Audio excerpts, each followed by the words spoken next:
Hello friends, ఈరోజు వీడియోలో విజయవాడ తూర్పు బైపాస్ రోడ్డుకు సంబంధించిన తాజా సమాచారం గురించి తెలుసుకుందాం.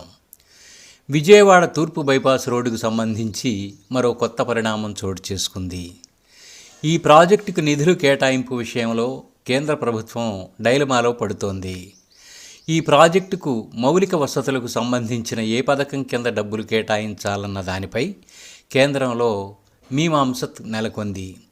ఎందుకంటే మౌలిక సదుపాయాల కల్పనకు సంబంధించి అన్ని కేంద్ర పథకాలకు సంబంధించి కూడా నిర్దేశించుకున్న బడ్జెట్ను చేరుకోవడంతో విజయవాడ బైపాస్కు దేని కింద ఫండ్స్ కేటాయించాలన్నది ప్రశ్నార్థకంగా మారినట్టు తెలుస్తోంది.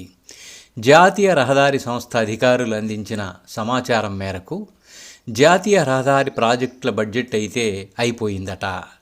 కొత్తగా రోడ్లు చేపట్టాలంటే మరికొంత సమయం ఆగాల్సిందే.